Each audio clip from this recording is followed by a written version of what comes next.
This is the Lockpicking Lawyer, and what I have for you today is a Reese Tow Power Trailer Coupler Lock. I received this lock from Peter in Charleston, South Carolina, who tells me that he uses the same make and model of lock to secure his boat trailer, and he was curious as to what it would take to break into one of these with a brute force attack.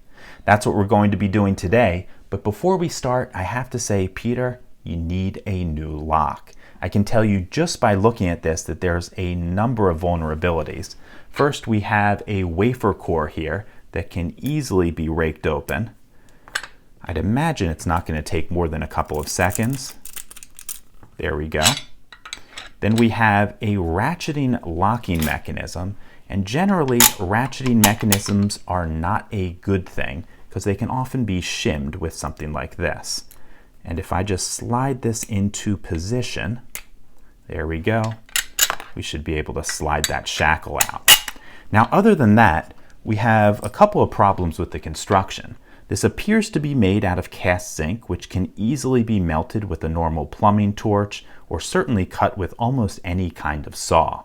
Then we have a tiny little pin that holds the wafer core in. That probably means we could yank that right out with the slide hammer.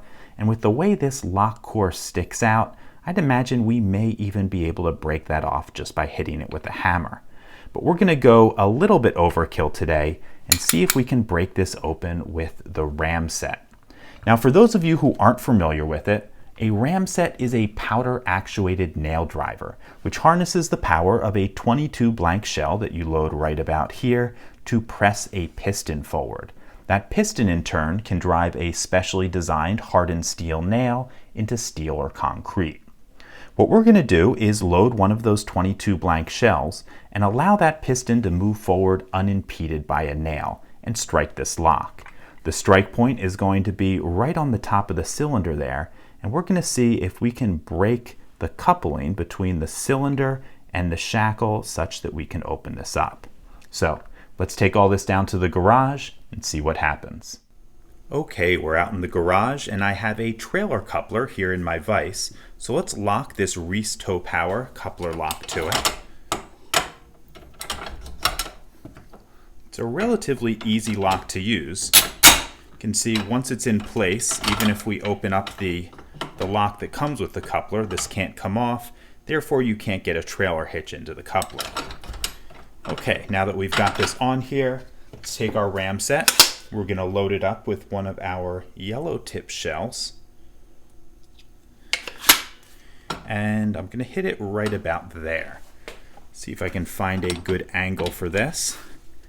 And 3, 2, 1. Okay, we hit it pretty good. And it seems to have survived the first hit, though I certainly see a crack. Let's load it up one more time.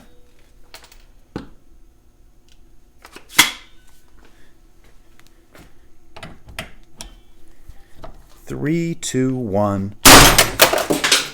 Okay, I think that did the trick. So that core was completely shattered off of here, and yeah, this Reese Tow Power lock didn't hold up for long. So, Peter, you have the answer to your question. This would not hold up long to a Ramset attack.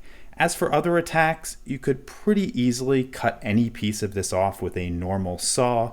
So a more realistic attack, which might involve a hacksaw, would probably be pretty easy to perform.